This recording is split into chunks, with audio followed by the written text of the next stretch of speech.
It's not easy. Let's bring in senior policy analyst, CFACT, Melanie Collette. She's also the host of Money Talk with Melanie. You can hear it on the Coast, New Jersey, 98.7. And also with us today, founder and CEO, King Operating Corporation, Jay Young, author of The Upside of Oil and Gas Investing. Great to see you both. Thank you. Great to be here, Bianca. All right, so California is paying more than $8. They're always a little bit traditionally higher, so that's one case.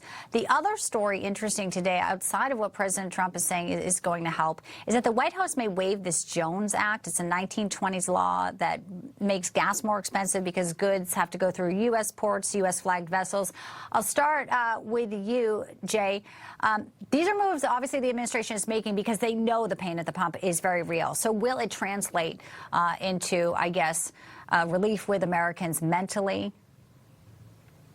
Well, and he's hoping to, but, you know, when you think about it for a second, we need 20 million barrels of oil a day in the United States, and we're only producing 13. And we have to export a lot of oil, millions of barrels a day. We have to export and not use them here because of our refineries. Our refineries are, you know, dead, and they've killed 2 or 3 refineries in California. One reason why the oil prices, gasoline prices are insane out there is because we don't have any refineries. So when you release some strategic reserves, this helps, but it's not going to be the answer. And I know that's what President Trump is weighing on himself, because he always said, drill, baby, drill, let's keep gasoline prices down. He did that, but he knows this war has caused this conflict and has escalated prices, and it will continue to escalate prices.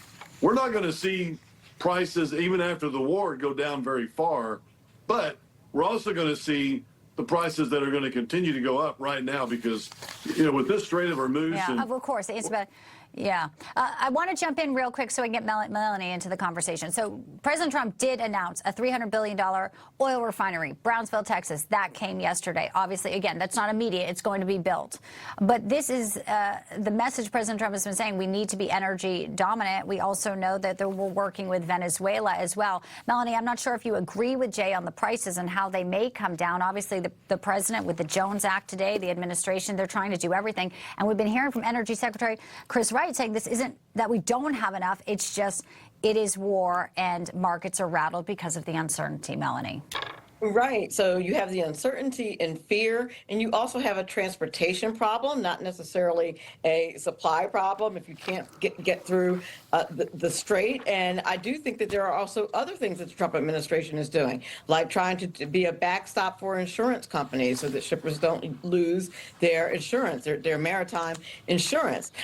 He's considering preparing the Navy to act as escorts to companies that are going through the strait. So there's several, you know, as usual for the Trump administration, there's a multi-point approach to how he's addressing these problems. He's not just trying to do one thing. He's doing several things at the same time to address this issue. So I'm a bit more optimistic than my co-panelists.